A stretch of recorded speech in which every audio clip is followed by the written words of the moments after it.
बच्चों,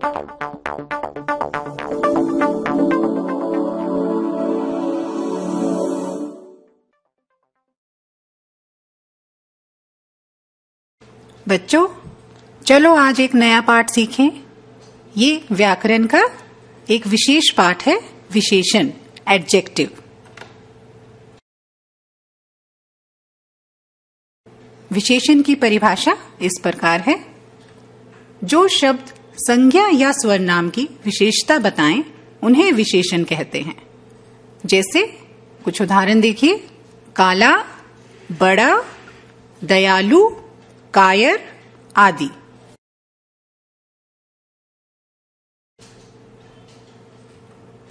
जिस संज्ञा या स्वरनाम की विशेषता बताई जाए उसे विशेष्य कहते हैं, यानी जिसके बारे में, उसके गुण दोष के बारे में बताया गया हो। यहां उदाहरण देखेंगे, जैसे गीता सुंदर है। कौन है? किसको हाईलाइट किया गया है? गीता। तो गीता शब्द विशेष्य है और सुंदर विशेषण। आइए इसके भेद जानें। यहां पर 5 प्रकार के विशेषण हैं। नंबर 1 गुणवाचक, नंबर 2 परिमाणवाचक, नंबर 3 संख्यावाचक और नंबर 4 संकेतवाचक और नंबर 5 तुलनावाचक। संकेतवाचक को सार्वनामिक भी कहते हैं। आइए गुणवाचक के बारे में जानें। जिन शब्दों से संज्ञा या स्वरनाम शब्दों के गुण व दोष का पता चले वे गुणवाचक विशेषण कहलाते हैं। जैसे आइए कुछ भाव के बारे में देखें कि किसी के भाव कैसे होते हैं। किसी के बारे में कहा जाता है जैसे ये बुरा व्यक्ति है, वो बहादुर है, डरपोक है ना। जैसे देखिए बुरा, वीर, डरपोक, बहादुर। कुछ रंगों के बारे में भी विशेषता बताई जाती है कि उसका रंग ऐसा है, कहते ना, हरा पेड़, काला, काला कोट पहना है जैसे किसी ने, पीला फ्रॉक पहना है गुड़िया ने, चमकीला, ब्राइटनेस है ना, बहुत चमकीला, फीका, बहुत ही डल है। ऐसे कुछ समय के बारे में भी विशेषता बताई जाती है कि कौन सा काम किस समय हुआ है। जैसे उदाहरण देखेंगे, अगला, पिछला, सुबह, दोपहर, संध्या। ये कुछ समय के उदाहरण बताए हैं, जैसे किसी समय पे कौन सा काम हुआ है। आकार, शेप के बारे में भी हम लोग विशेषता बताते हैं। जैसे गेंद गोल है, कोई चीज चौकोर है ना, सुई नुकीली है, कोई व्यक्ति सुडोल है, कोई समान है। आइए दशा के उदाहरण देखें कि दशा को हम किस तरह से विशेषता में बताते हैं। जैसे कहते हैं ना, सूखा, कई बार अकाल पड़ जाता है तो उसको कहते हैं सूखा पड़ गया। भारी, कोई वजन में भारी है। गरीब, उसकी दशा के बारे में बताता है कि ये गरीब है। अमीर, ये भी व्यक्ति की दशा के बारे में बताया है। रोगी, यानी बीमार। आइए गुण कैसे बताते हैं विशेषता को। बुरा, कहते हैं ना, सोहन बहुत बुरा है। भला, राम बड़ा भला व्यक्ति है। मीठा, अरे खीर बहुत मीठी है ना। खट्टा, अंगूर खट्टे हैं। सच्चा, वह व्यक्ति बहुत ही सच्चा है। झूठ, वह बहुत झूठ बोलता है। सीधा, बहुत ही मतलब सीधा साधा व्यक्ति। आइए स्थान के बारे में जानें, किस तरह से उसकी विशेषता बताई जाती है। बाहरी, भीतरी, जापानी, आगामी, पंजाबी।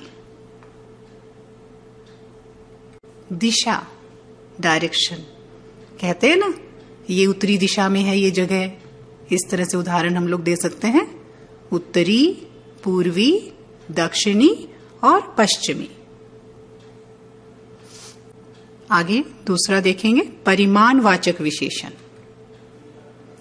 इन शब्दों से पता चलता है कि जो संज्ञा या स्वर नाम के परिमाण यानी नाप तोल के बारे में बताए उसे परिमाणवाचक विशेषण कहते हैं। ये दो तरह के होते हैं, निश्चितवाचक परिमाणवाचक और अनिश्चित परिमाणवाचक। आइए इसके कुछ उदाहरण देखें। 4.5 मीटर कपड़ा। ये देखिए वाक्य में कपड़े के बारे में बताया है कि वो कितनी मात्रा में है, ये निश्चित है। आगे देखिए कुछ आम 2। यहां पे आमों की संख्या के बारे में नहीं पता है, 1 या 2, है ना। उसके आगे लिखा है कुछ, ये अनिश्चित वाचक विशेषण है।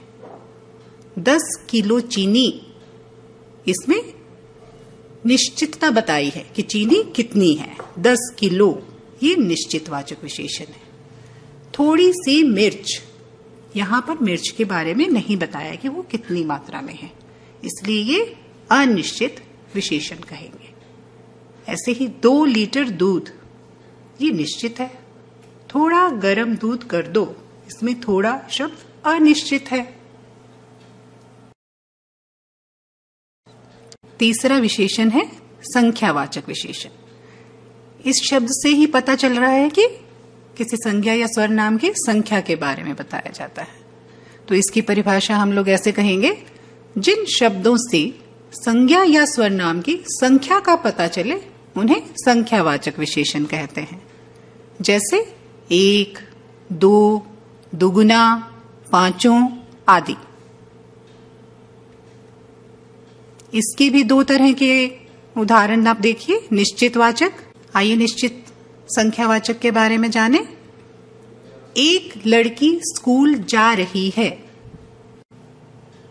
एक लड़की स्कूल जा रही है, यहां पर एक के ऊपर जोर दिया गया है। ठीक है, ये निश्चितवाचक संख्यावाचक का उदाहरण है। 4 आम लाओ, यहां पर कहां ध्यान दिया गया है, 4 आम, संख्या के बारे में बता रहे हैं। राम कक्षा में प्रथम आया।